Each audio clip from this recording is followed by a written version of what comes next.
Hi, welcome everybody to our CEU Executive MBA Vienna, Dubai, and Istanbul Open Day. Guten Abend, merhaba, and salam alaikum to Istanbul, Wien, and Dubai. I'm Thomas Lamel. I will guide you through the evening. I'm the Senior Program Manager of CEU Executive MBA. So what to expect tonight? First, we'll start with a program presentation by our VIP Faculty Director, Professor Marcie Kizlovsky. He actually wanted to do this part tonight.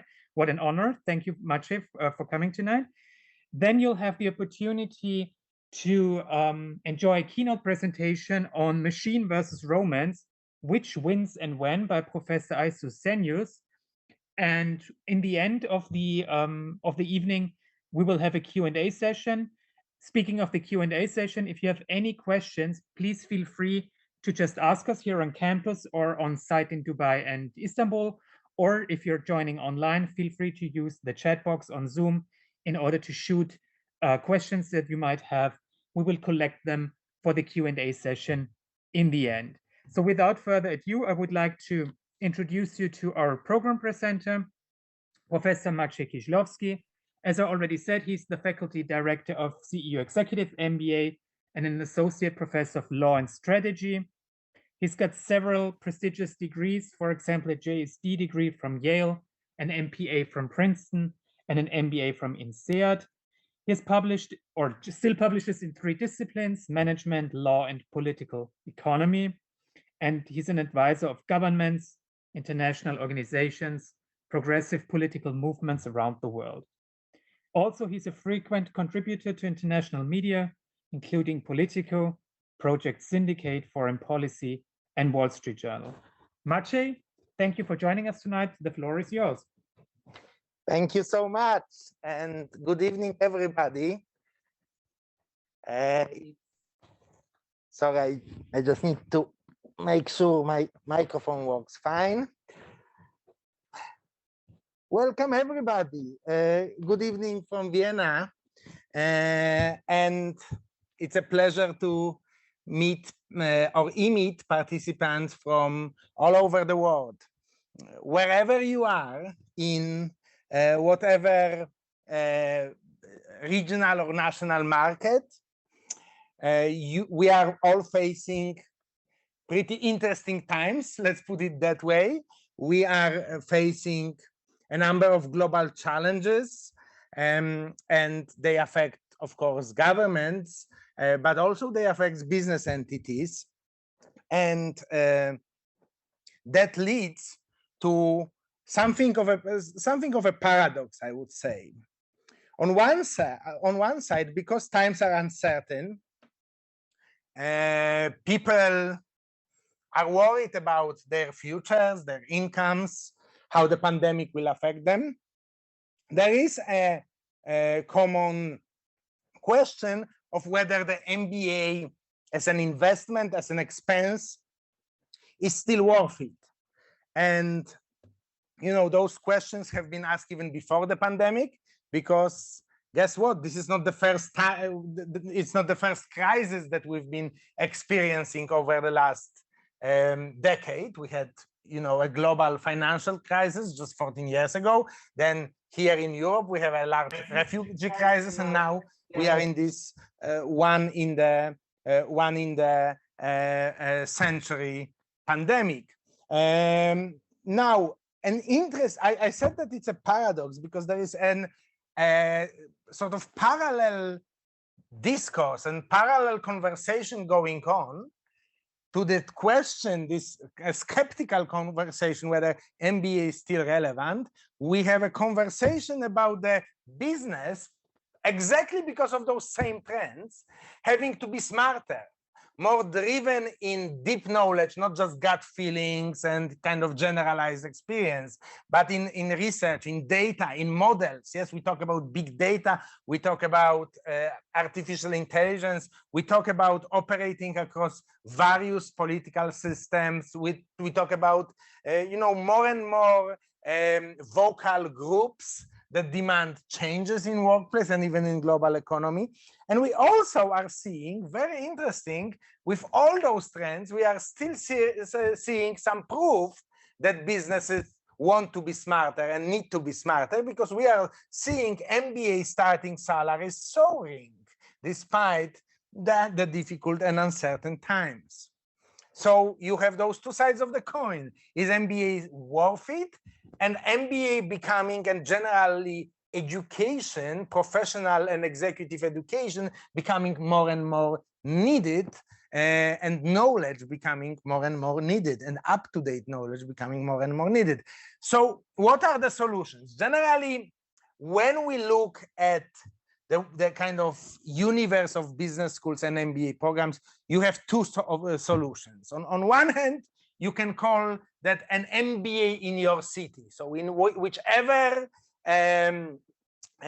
global financial hub or even regional business hub you are based, you have a number of programs that are either based in your city or have come to your city, essentially setting up branches or residential campuses.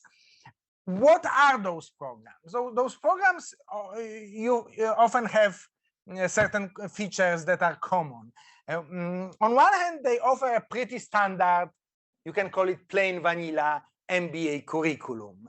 They don't differ that much in terms of what's being taught and how it's being taught.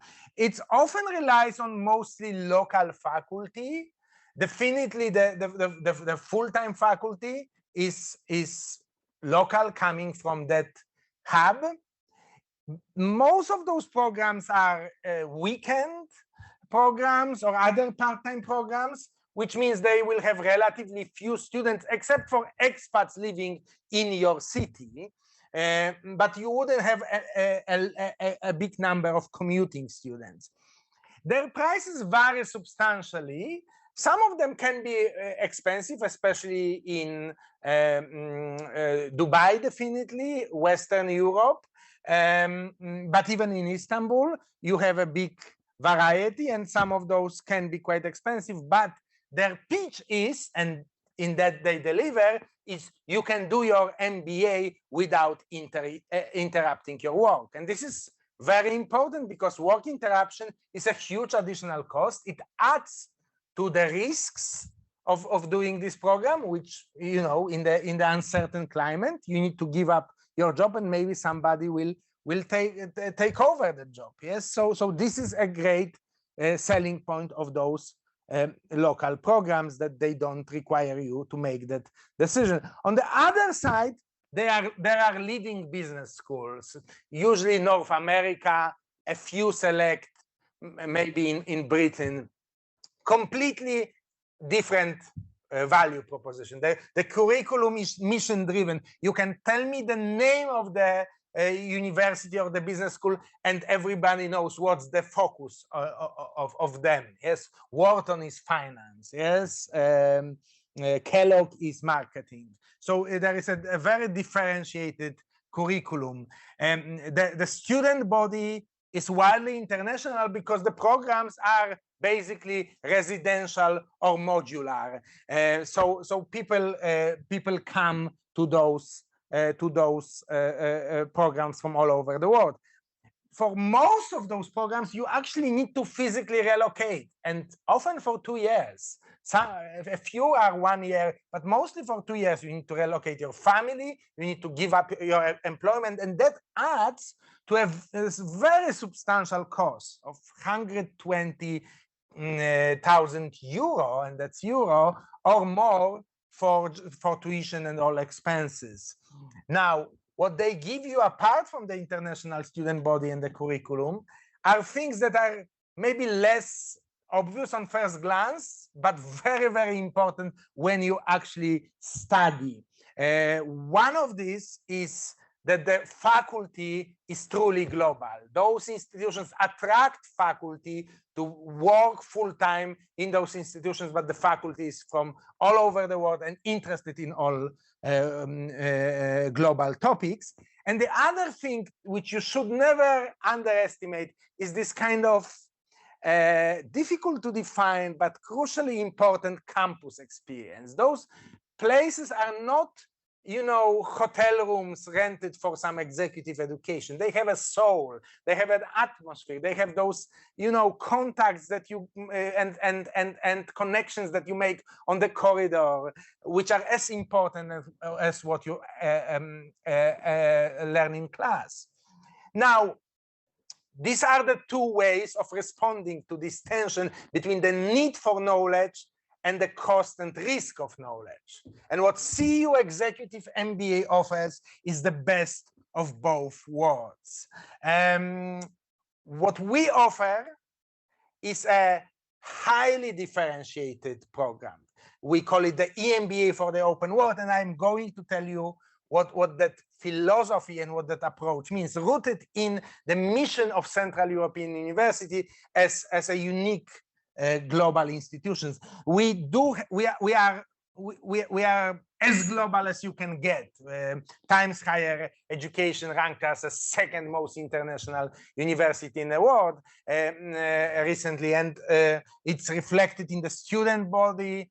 Students coming to CEU from over 100 countries every single year, and also the global faculty, because we are the most recognized American university in Europe. Faculty from all around the world come to work here, because if you want to work in an American institution, in a US institution in continental Europe, we are the place to be. The combination of the faculty and students and the mission gives you this campus experience.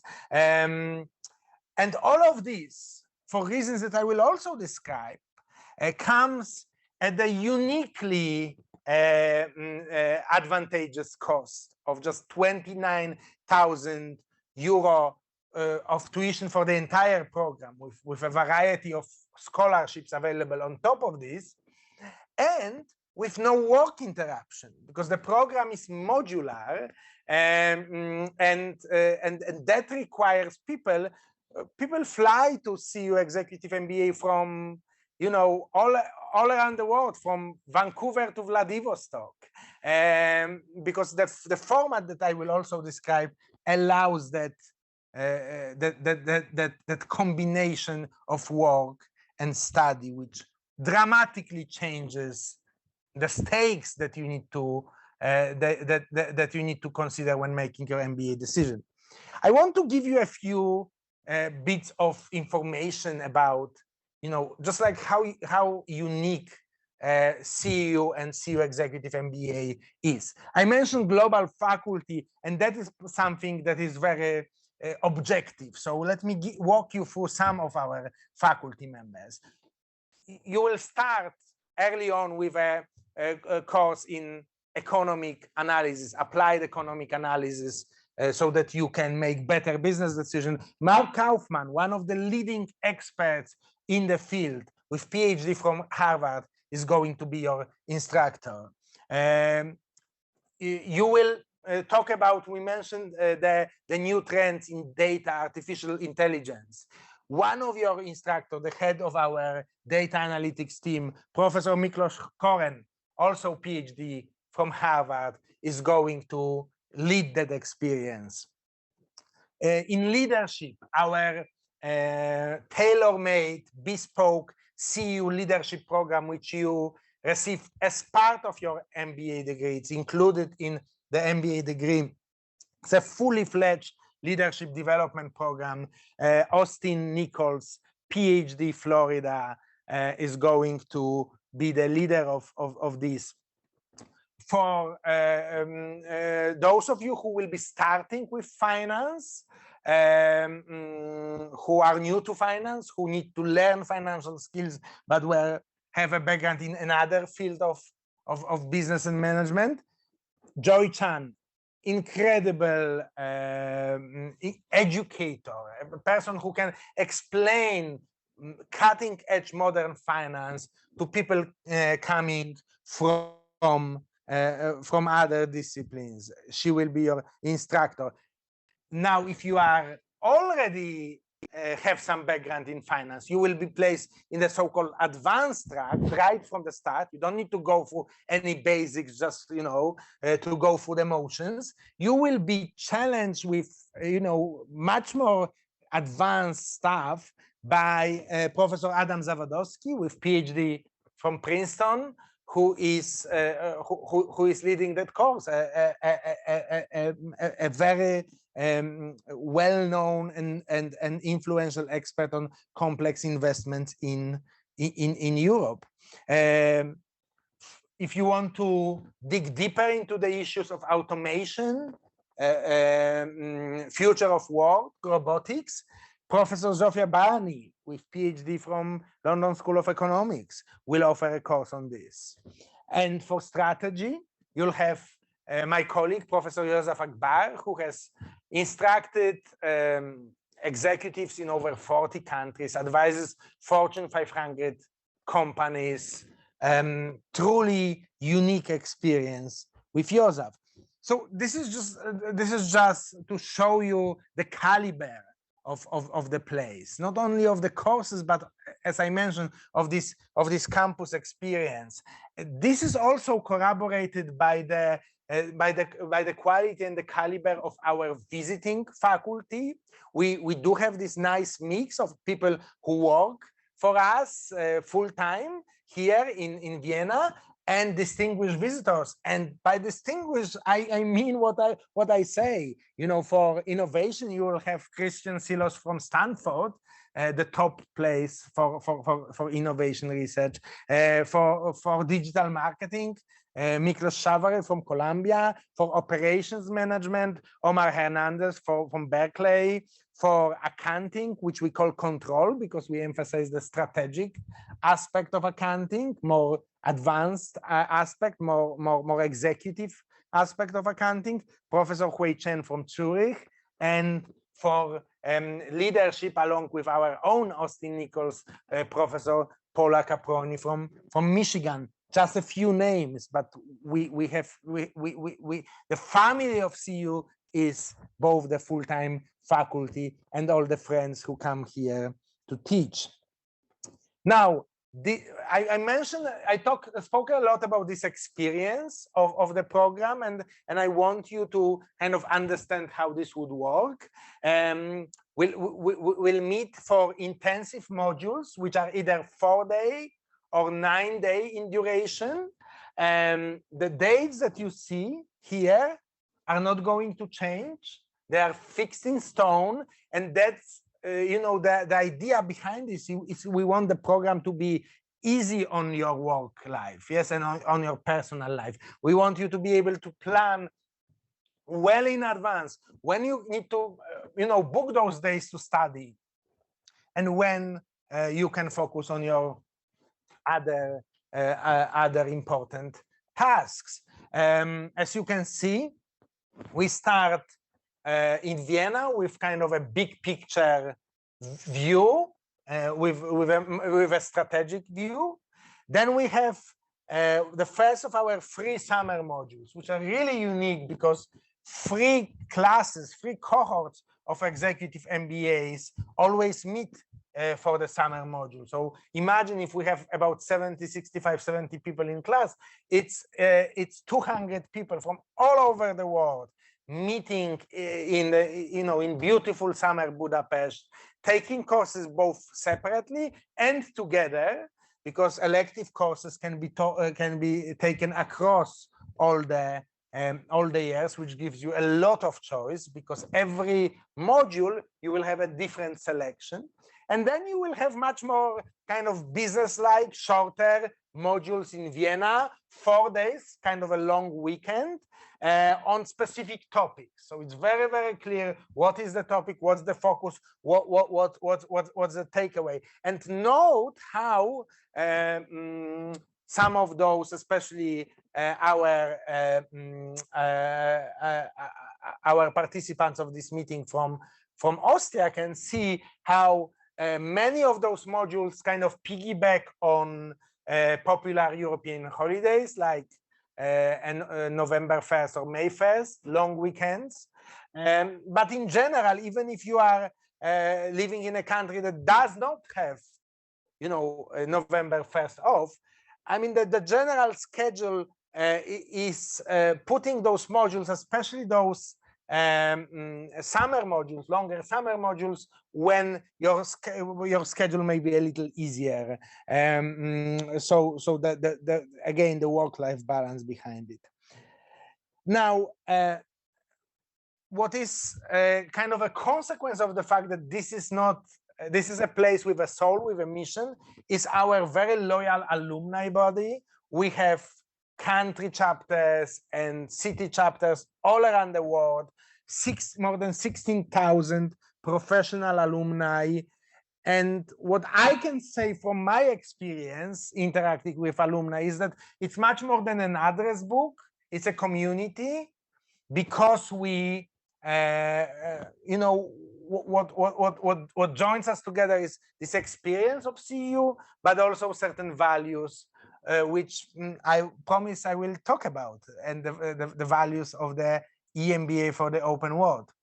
Now, before I delve into this, I'm going to tell you the question that many of you may now have by now, which is, how is it possible that, on a market where MBA programs are so expensive, CEU is able to offer such a high quality executive MBA at only 29,000 euro? Well, we are pretty clear and transparent why this is possible. The answer starts with the founder of CEU, Mr. George Soros, who founded this university in 1991 with a view of promoting open society. Again, I'm going to turn to this concept, which was mentioned a couple of times in a second.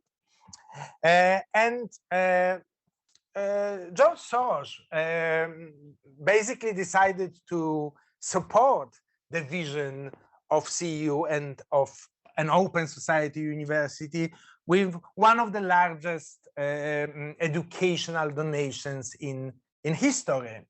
Just recently, he has committed another $1 billion with a B to a global network of universities, of which CEU is a founding member, Open Society University Network. In general, because of Mr. Soros's generosity, CEU is one of the best endowed institutions, a small institution, a small student body, but with one of the largest endowments in Europe.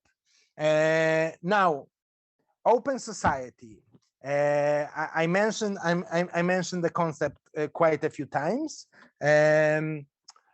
What does it mean? Well, open society is an idea that, both in classroom and in our broader relations, in our companies, in our organizations, we should approach each other and engage each other based on rational arguments and facts.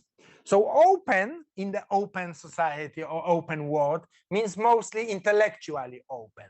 So it's a skepticism towards dogmas, towards hierarchies, towards privileges. All of those things exclude or preclude a rational debate. I would say it's in many ways radically rational. And if you come to CEU Executive MBA class, you will see that every idea can be challenged. Yes, we may be based in Vienna when there are all those academic hierarchies, Herr professors, but it's not the case here. Here it's just Austin, Joseph, John. We are all at the same level. We are here as faculty only to moderate the common experience and facilitate learning of everybody, including we learn all the time. We teach our classes. We believe in facts and arguments rather than narratives. We oppose prejudice and we cherish diversity because diversity brings to the table all sorts of perspectives, all sorts of viewpoints. It opens the debate even further. We believe in open access to opportunity. That's why we are supporting a lot of participants on top of our very affordable tuition with additional scholarships and fellowships.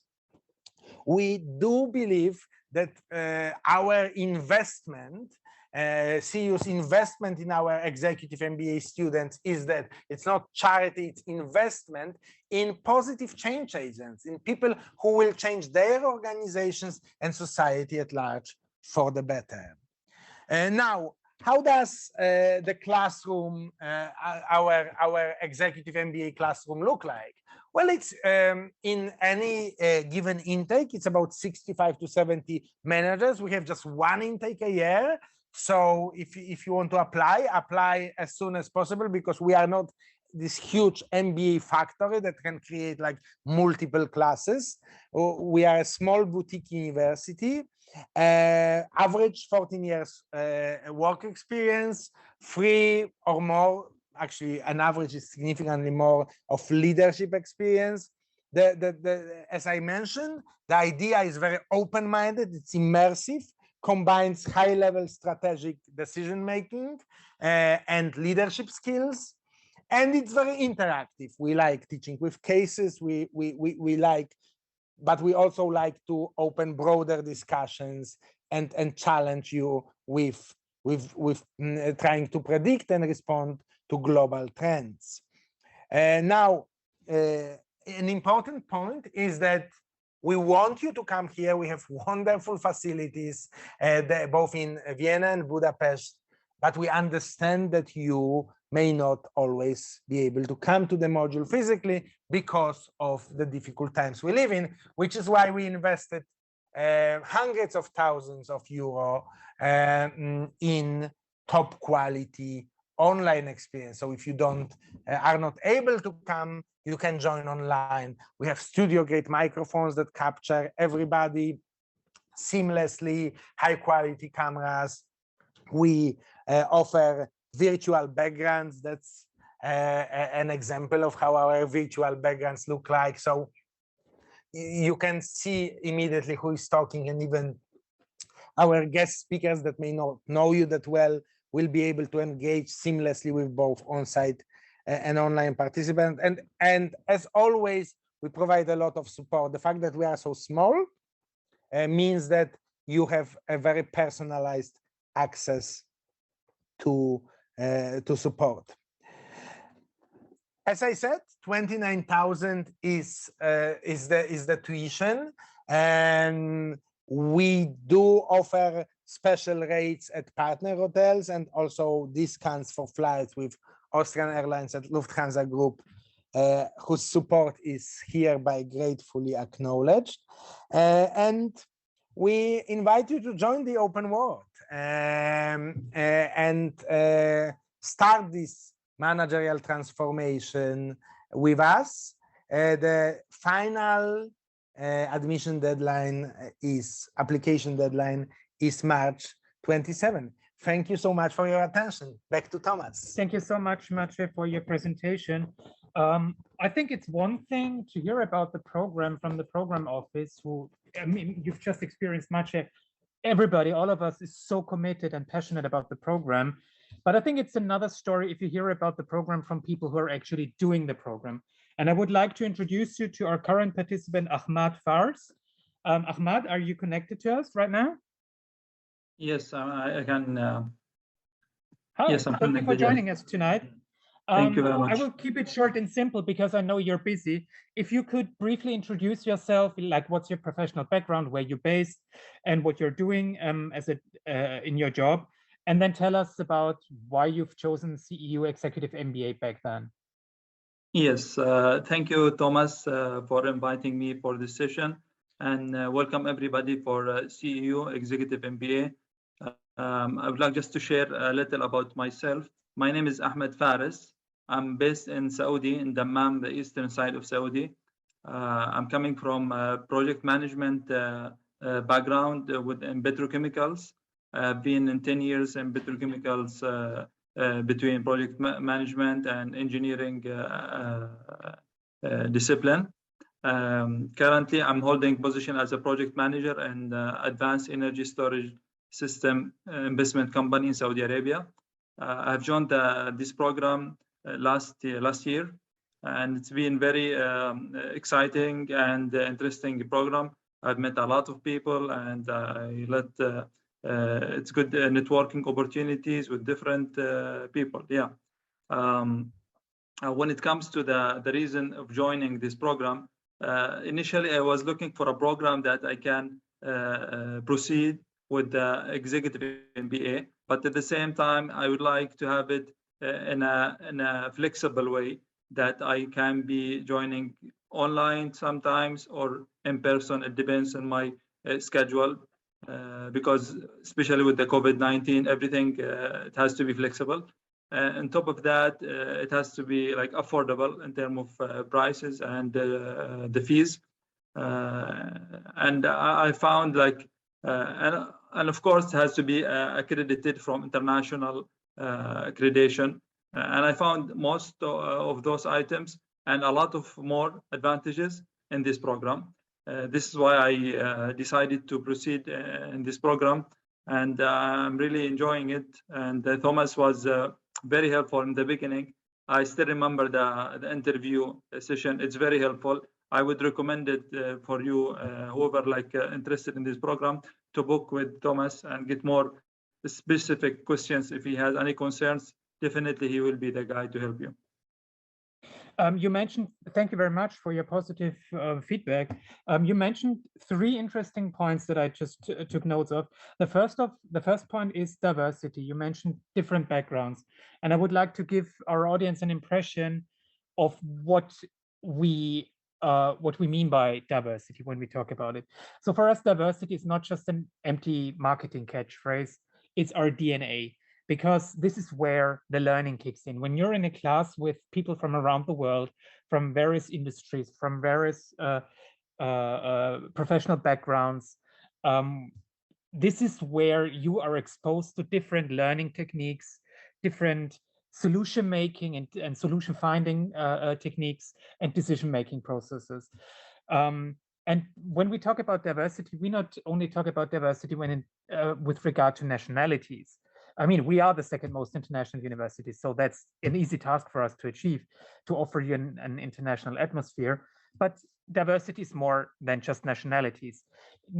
Diversity is about different professional backgrounds. So people in the current cohorts are coming from, of course, the blue chip companies, the corporate world, but also coming from the public sector, from NGOs, from the civil rights movement, and from culture and arts, for example, and entrepreneurship.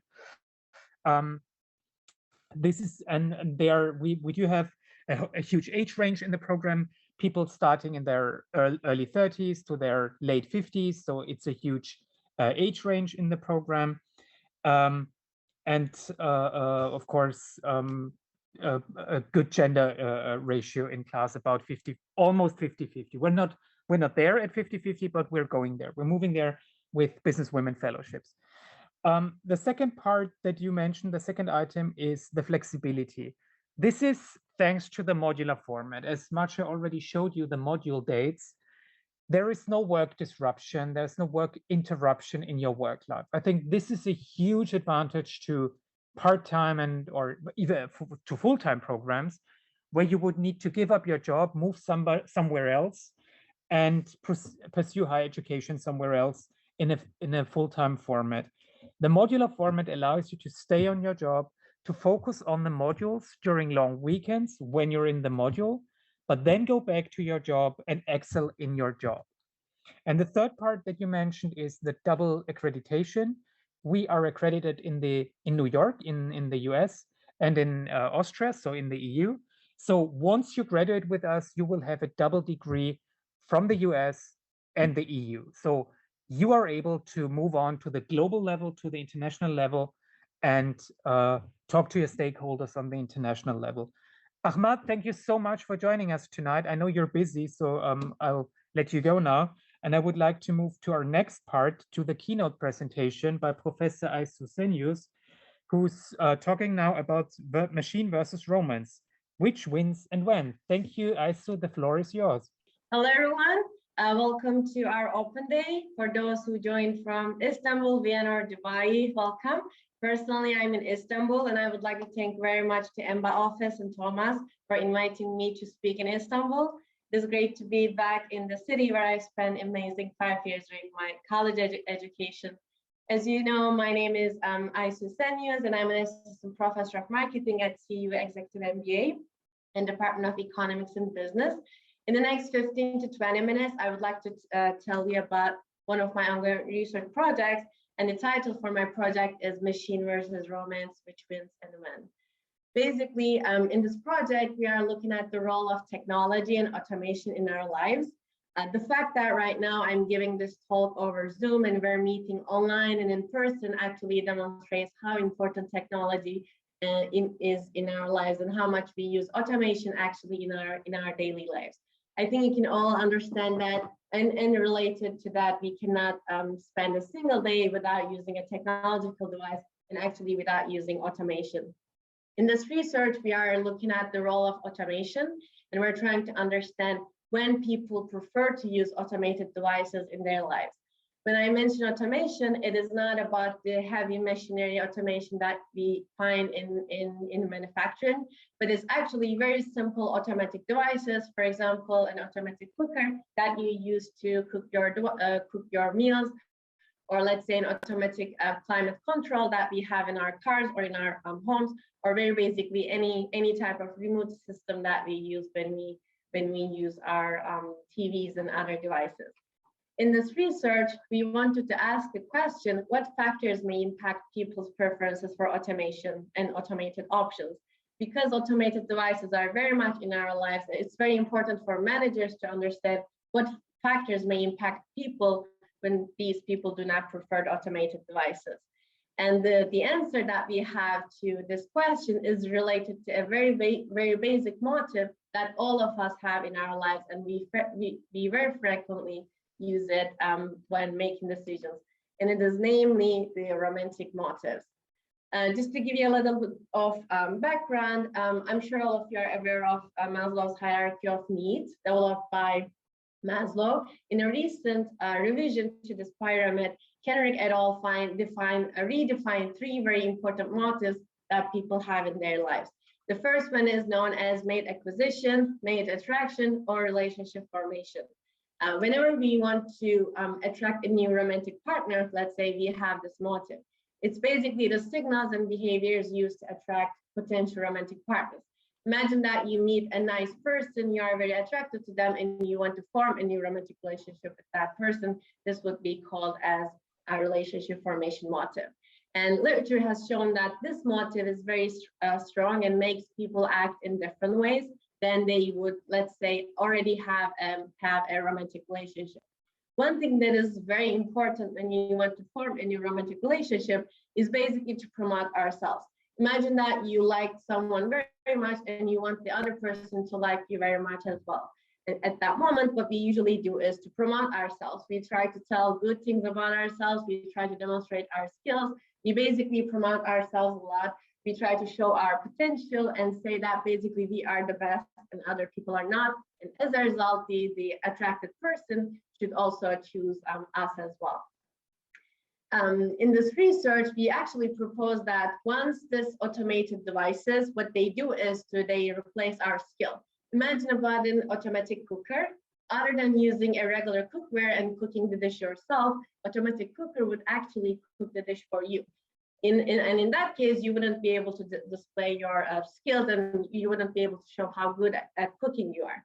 So what we propose is that when actually people want to form a new romantic relationship, their preferences for automation and automated devices will decrease because these automated devices actually neglect our capability.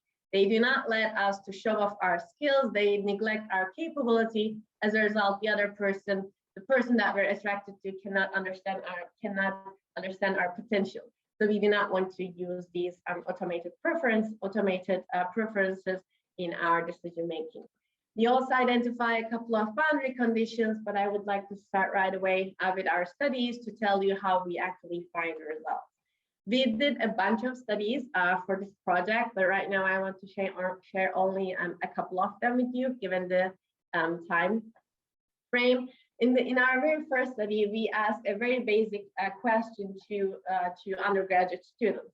They come into the lab and we ask them a very simple question. We ask them, are you currently in a romantic relationship?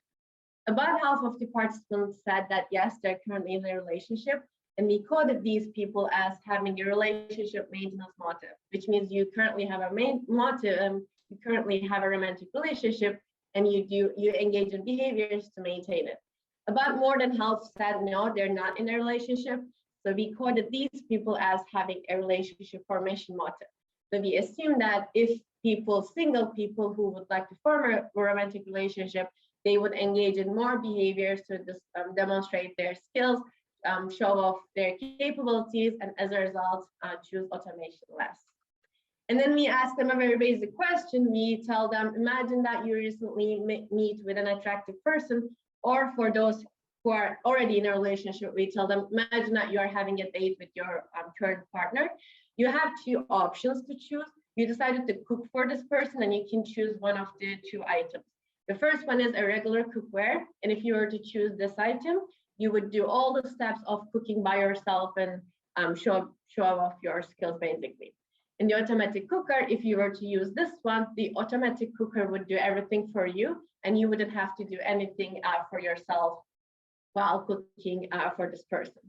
And then we ask them, how likely are you to cook this dish using the automatic cooker? Would you prefer to cook the dish using the automatic cooker? And how desirable it would be for you to cook the dish using the automatic cooker? When we look at the results, what we saw that people who were single, which means they were not in a romantic relationship, and we assume that they want to form a new romantic relationship, they actually had significantly lower preferences for the automatic cooker relative to people who are already in a relationship. Basically, just by asking a very simple question to people, we were able to demonstrate our initial hypothesis. In our second study, we wanted to manipulate the relationship motives to have it in a more controlled environment and to see whether our results would still hold. In this one, we had 3 different relationship manipulation, and we did it through a writing task. We asked everyone to imagine that they're at a party, and either they're at the party meeting with an attractive person, which can be a potential romantic partner. This was a romantic formation motive. For the other group, we told them that they're currently in a relationship and they're at a party with their significant other. They're enjoying their time together very much. And also, we wanted to test whether this capability, neglect, and automation theory would work for any relationship, or whether if it's related to only romantic relationships. So in this last one, we had a non-romantic relationship motive. And this one, we tell them that they're at a party and they meet a great person, which will be a great friend. So nothing related to romantic relationship, but basically be having a good friend at a party.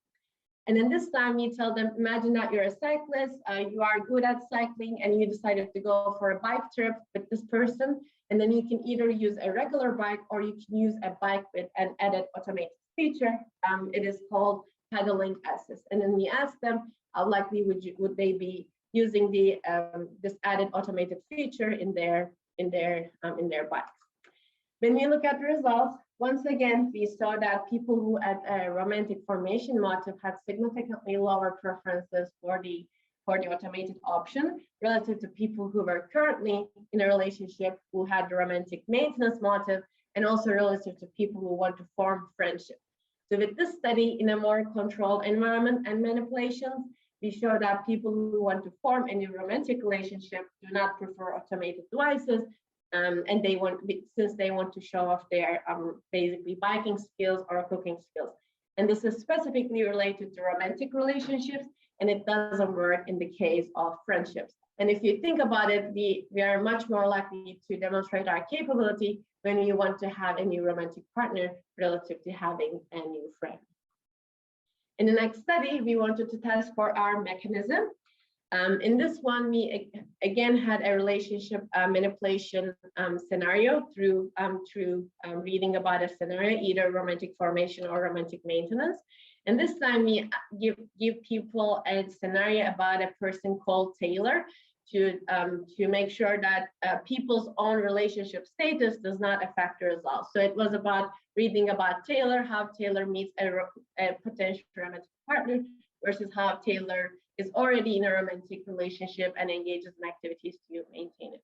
It was again the cooking scenario from the previous study, but this time we also wanted to measure the capability neglect. And after they indicate whether they would prefer to the regular cookware or the automated option, participants also indicated that while cooking the dish using the automatic cooker, Taylor's partner will not be able to recognize his or her cooking skills. Taylor's partner will not be able to experience what he or she is incapable of cooking, so on and so forth with the 4 items. When we look at the results, once again, we saw that people who had a romantic formation motive had significantly lower preferences for the automatic cooker. And the reason for that, the mediating mechanism behind that was what we call as capability neglect. And the analysis results show that this was significantly, the effect was significant. So far, we identified our main effect, but in the upcoming studies, we wanted to understand whether there are some boundary conditions that would impact the results. And the first one was about related to the capability. Basically, in this study, we asked the question whether the person, for this effect to hold, whether the person should be capable of the skill, or if the person is not capable of cooking, let's say, would the results will still hold. We had a 2x2 design. The formate relationship motives was similar to the previous studies, but in this one, we had a capable or incapable condition. In the capable condition, we said that imagine that you are very good at cooking. You are proud of your skills, and people often compliment you whenever you cook a dish for them. In the incapable condition, we tell them that you are poor at cooking, you are embarrassed about your cooking skills, and people often complain whenever you cook a dish. And then what we did was to give the rest of the scenario the similar. And when we look at the results, when people were capable, meaning that they know that they can cook well, the results were as we expected, such that people who had a relationship formation motive did not prefer the automatic cooker because they wanted to show their capabilities and show their skills. On the other hand, when people were incapable, when they were not able to cook very well, the results did not differ between people at a formation and maintenance motive. In another boundary condition, we wanted to look at whether our results would hold when the person was alone or with the partner. Excuse me.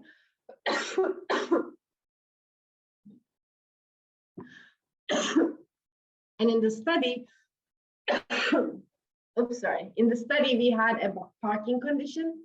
We tell them that there was a person named Jordan.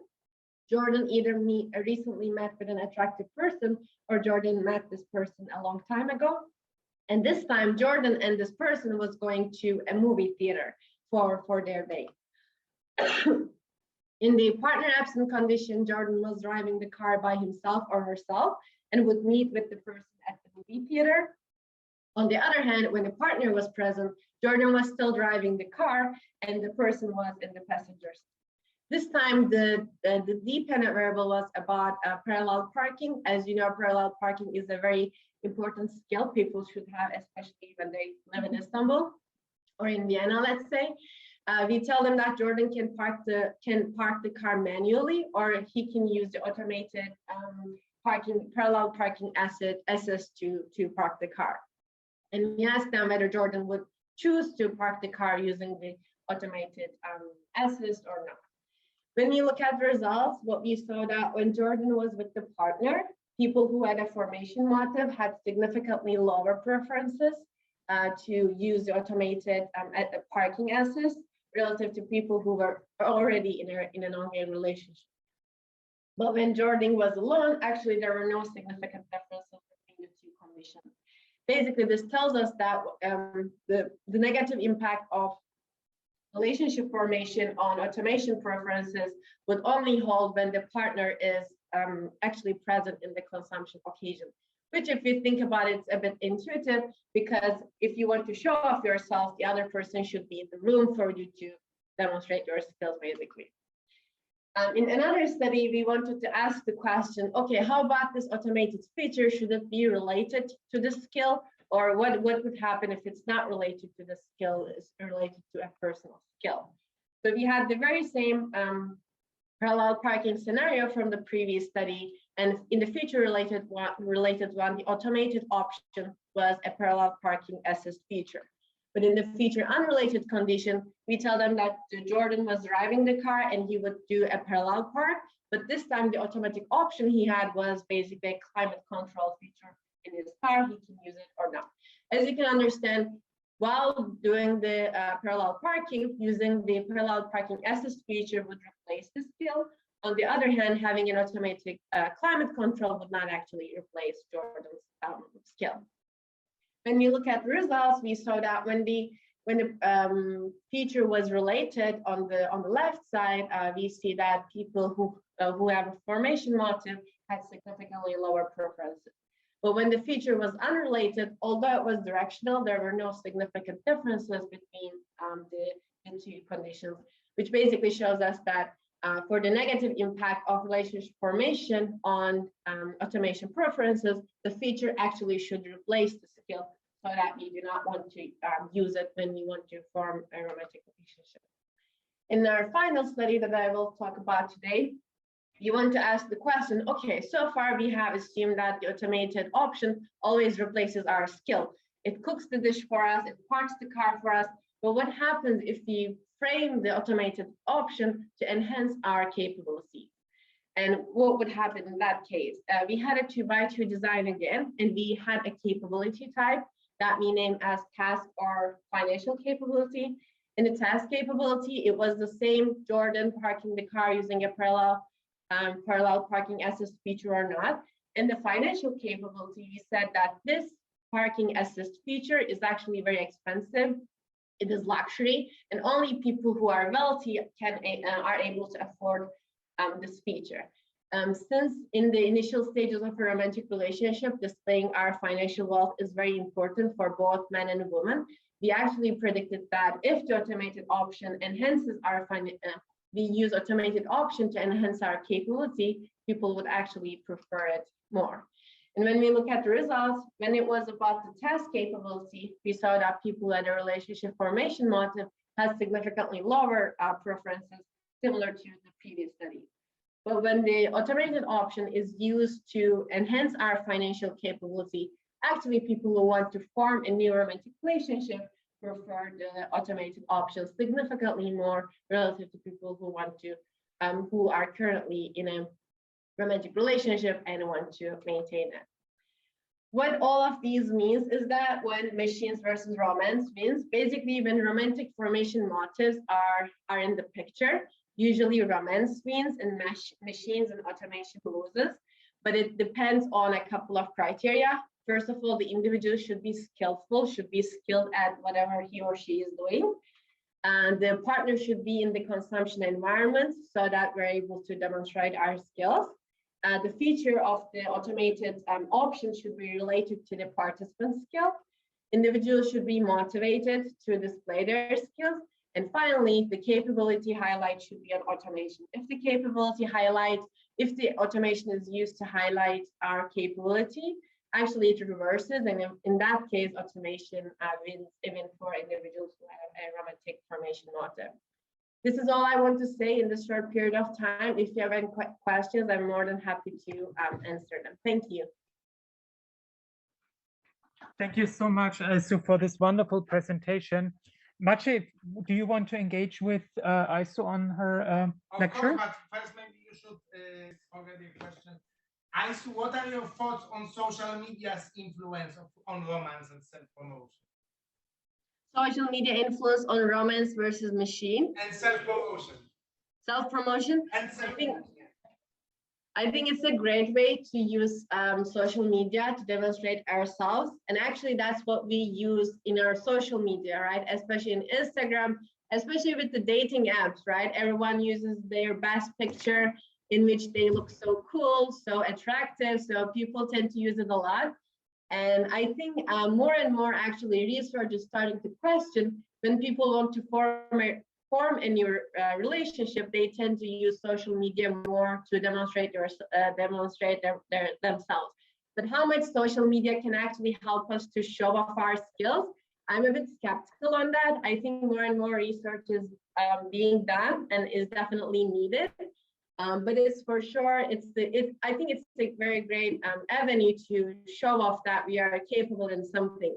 But there are also recent concerns such that people tend to show themselves a lot different than how they actually look or what they're actually capable of. I think that's something that is becoming more and more important. I think we need more research to see whether there should be a balance between how much you show off on social media versus how much you can actually do that in your real life, because it's important. Thank you so much. This is great and fascinatingly interesting. Now I want to ask you, because you generally focus on those. By the way, if you have some questions from Istanbul, of course, prioritize them. But I want to ask, because you focus on relation formation versus relation maintenance. Have you factored in gender at all? I mean, have you tested of whether this goes both ways, or is there a gender dynamic here? Excellent question, Marcie. Whenever we think about relationships, we of course need to think about gender as well, because all the the pyramid that I show in the relationship research actually shows that there's some differences between males and females when they want to form a relationship. But specifically in terms of self-promotion, there are no differences. Like both males and females, they want to show off themselves and show that they're capable of doing stuff, of like the very basic thing in their daily lives. And also in the data, we didn't see that pattern. But in our very last study, when we talk about the financial capability, that is something that males usually do more often than females. When you want to form a relationship, it is more natural for males to demonstrate their financial capability relative to females. But as the society is changing, we didn't actually find significant gender effects, and we think it's because the changing gender roles, not anymore do like the men should act in a way and the women should act in a way. So we think it's a demonstration of the changes in society, which I personally think it's very happy to see. But I think if we were to collect data from different cultures or in different contexts, the results definitely may differ. But that's an excellent point. Thank you.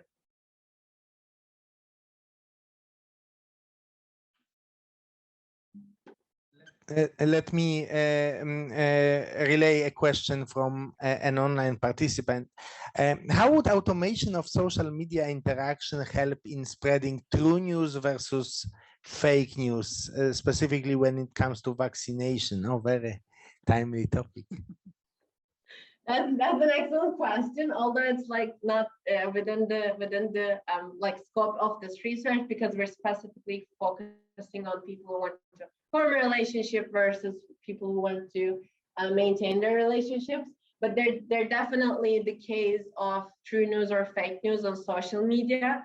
It's hard to assess how true the information is on social media or on online platforms. And that's definitely very important. When we think about how we represent ourselves, it is also a very important concern when it comes to being true versus fake. We see all these filters that people use to show off themselves on social media, let's say when they want to form a relationship. But very easily, it's also becoming to the fact that people know that not everything on social media is true. So I think more research would be needed to understand how much people consider true news or fake news. But usually when it comes to relationships, I would say because people have especially when they want to form a relationship, they have this self-promotion mindset. I'm not very sure how much they would be focusing on true news. I think they would be focusing more on showing how good they are, which may be part of fake news related to vaccination. But we do see a lot of people displaying whether they're vaccinated or not on their dating apps. Let's say they say I'm vaccinated, let's meet. I think that is one one clear demonstration of how important vaccination and how COVID is impacting everyone, even when they're dating, even in the dating apps and when they use social media. I hope Thank you very much. answers your question. That was the perfect clarification, unless, however, our online participant wants to add something. You're free to put another question in there. I will get back to your question if necessary. But for now, in view of the time, I would like to thank you, Aisu, for your presentation. And I would like to move on to the final part of this event, to the Q&A session. Marcie, if you want to join me for the Q&A session, because I think most of the question affect both of us. Sure. The elephant in the room, I have received a question about the COVID situation. How are we dealing with the pandemic academically and logistically, and how does it affect the program? Should I take it? Yes, please. Okay. COVID. Well, I mean, as you can see, we are trying to be pretty COVID safe, but the general philosophy is we want to maintain as much of the in-person experience as possible. You know, we've been leaders and before anybody else in Vienna, for example, started doing mass antigen testing. CEU was already doing it for our executive MBA students. We have, you know, various protocols, testing protocols, social distancing protocols to basically keep everybody safe. But we do believe there is, I mean, it's a general issue of, you know, since we are not going to, you know, get rid of the virus, I think people will need to start making choices, which type of activities can be moved online and which kind of activities are very important to preserve on site. And I think within the CEU Executive MBA, a lot of our participants are making that choice. Some modules they take online, but some that are very important to them, that are maybe longer, that are maybe more experiential for them, you know, they come and there's always a risk. We've never had a positive case since the start of the pandemic because of our safety protocols. But we believe that personalized quality education is one of those things which is probably going to stay at least partly on site. A lot of things may go online, but that thing really, it really matters. At least to some modules come here and experience this community and this learning. I think it might sound too simple to move education from offline to online. It sounds so simple, but education, and especially this executive MBA, is more than just knowledge transfer, or it's more than just watching a video on a certain topic. It's also about fun. It's about mingling with your fellows. It's about discussion after your class. It's about having lunch together, you know, all the networking stuff that is going on beside the actual knowledge transfer. And I think this cannot be done online. That's why we encourage people to join on site. However, we understand that not everybody is willing to travel or is not able to travel at the moment. That's why we're offering online participation. Another question that I've received in my direct messaging is, what are the application requirements, and how does the application process look like? Marcie, if you allow me, I would like to take that question. The application requirements are pretty simple. They can be seen on our website, but I'd be happy to tell you about them here on Zoom and here on site. First of all, we require everybody to have 8 years of work experience in any kind of job. So we don't make a differentiation in industry or in countries or whatever. Any profession is fine. If you're coming from culture, if you're coming from entrepreneurship, if you're coming from NGOs or the corporate world, if you're a medical engineer, if you're a medical doctor, or just a business person, everybody's welcome to apply for the program. Of these 8 years, we require 3 years of leadership experience / managerial experience. In addition, you would need to have a university degree of any kind of any field of study, could be politics, could be business, could be piano, but a university degree is fine. We can make exceptions on the university degree only in exceptional cases. These exceptional cases need to be argued, and we need to make case. They are possible, but of course we need to substantiate those cases. English, we require proof of English because we want, besides the whole diversity issue, we want everybody to be on the same page as far as language skills are concerned. So that's why we require proof of English. If you're a native speaker, if your university degree was fully taught in English, of course you're exempt from the proof of English. And beside these formal criteria, we kindly ask you, or we require you to upload documents to our to the online application system, a CV, a motivation letter, references, etc., in order to complete your application. So, assuming that you meet all these admission requirements, the application requirements, let's talk about the application process. The application starts on our website directly, it's online. It's pretty much self-explanatory. There are no surprises. You would need to create a profile. You would need to upload some documents. You would need to tick some boxes, etc. If you have any questions about the application process, or if you're struggling with the application process, feel free to get in touch with me. I'd be happy to consult you on this process. Once you have completed and submitted your application, we will revise it on correctness and completeness. And assuming that you meet all the formal criteria and that your application is complete, we will invite you to an interview.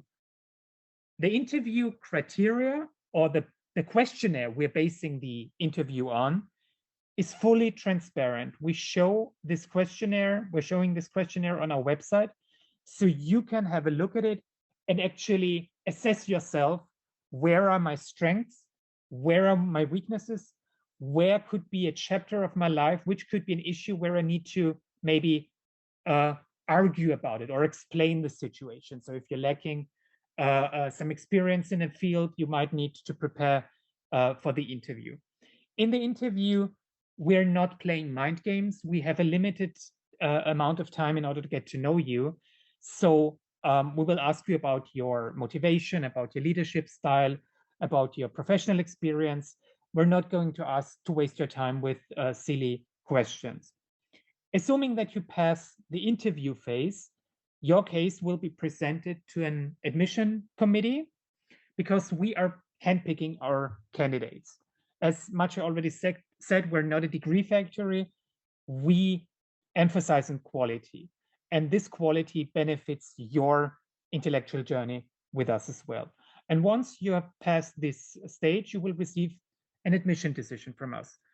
And this whole process only takes a couple of weeks. So assuming that you're applying today, we will invite you briefly to an interview, and we're trying our best to make a decision as soon as possible, because we don't want to waste your time, and because you're very busy. Marcie, I see a question for you as the faculty director. What about a thesis, and what about exams? Good question. So we do have. I'm muted? No, okay. Yes, we do have exams, but in a minority of courses, to be frank. Most of the courses have team projects. You are put in a support team of 5 people, very much unlike you, different cities, different industries, kind of a diversity and open mind and open society training in practice. And that's where how you mostly finish your courses, with a team project. The courses that finish with exam The exam is not a thing where you like sit over like a paper in an empty class. During the modules, we focus entirely on things that matter: exchange of ideas, discussions, you know, research and new ideas presented by our faculty. The exams are taken after the module. We have about 10-day exam period where you can basically choose your own 2 or 3 hours when you do your exam online at the time and place that is convenient for you. Now, on the thesis, we don't have a thesis. The CEU Executive MBA approach to thesis is our capstone project, which is called Open for Change, because after all, that's what the program is about opening your mind and about changing things, changing your career, moving your career to a new level, but also changing organizations and the world around you. How do we do it? Through the capstone project? Well, you work with a faculty member. Actually, ISO is one of our distinguished leaders of capstone learning communities, which are small groups of participants who work on capstones. And we ask you to do 2 things. One is called a strategic analysis component, and that's about taking lessons from one or many courses in the program and applying them to some analytical task, analyzing a situation, doing a business plan, doing financial analysis, doing marketing analysis, something that involves analytical skills. That's the strategic analysis component. The other component is the so-called leadership component, and that is about making a change in the real world, implementing a project, mentoring somebody, and then reporting to us what you've learned in the process. So this is kind of a CEU approach to thesis, not like, you know, a magnum opus that is going to gather dust on your shelf, but actually something that you do in the real world, so that you take the knowledge and the rich experience that you will have here and put it into practice in the real world. Thank you very much. I would like to move on to the last question of tonight, because in view of the time, but maybe the most important question for some of us, what scholarships are available? Is there financial support, especially for women from developing countries? Yes, we offer a variety of financial support. We offer, let me explain the situation here. We offer basically 3 streams of financial support. The first one is the so-called Open World Scholarship, which aims at people who have achieved something very much aligned with our mission of opening, strengthening open societies. So if you have fought hierarchies, dogmas, etc., if you have achieved something in that field, you're very much invited to apply for the Open World Scholarship. From my experience, most applications for this kind of scholarship come from the NGO or civil rights world, but it's not exclusive to those people. So if you're a corporate person who happens to have achieved something in that field, you're welcome to apply also. The second question is, the second stream is the need-based scholarship, which are applicable internationally. We just take into consideration your country of residence and your individual income situation, and it's non-competitive. So people from, let's say, Egypt or from any other countries, from Turkey, could easily apply for the need-based, and it's non-competitive. The third stream is our merit-based country-specific fellowships, because their mission, their vision is to empower and encourage groups of our society which have not been able to pursue higher education or join programs like this. For example, we have a fellowship for managers with a disability. We have several LGBTIQ fellowships. We have fellowships for business women or for the Romani minority here in Europe. So since the question aimed at women, we do offer a variety of fellowships, for example, a fellowship in Turkey for women. We offer a fellowship in the MENA region. Part of the MENA region is, of course, the Emirates, of course, and an international female leaders fellowship.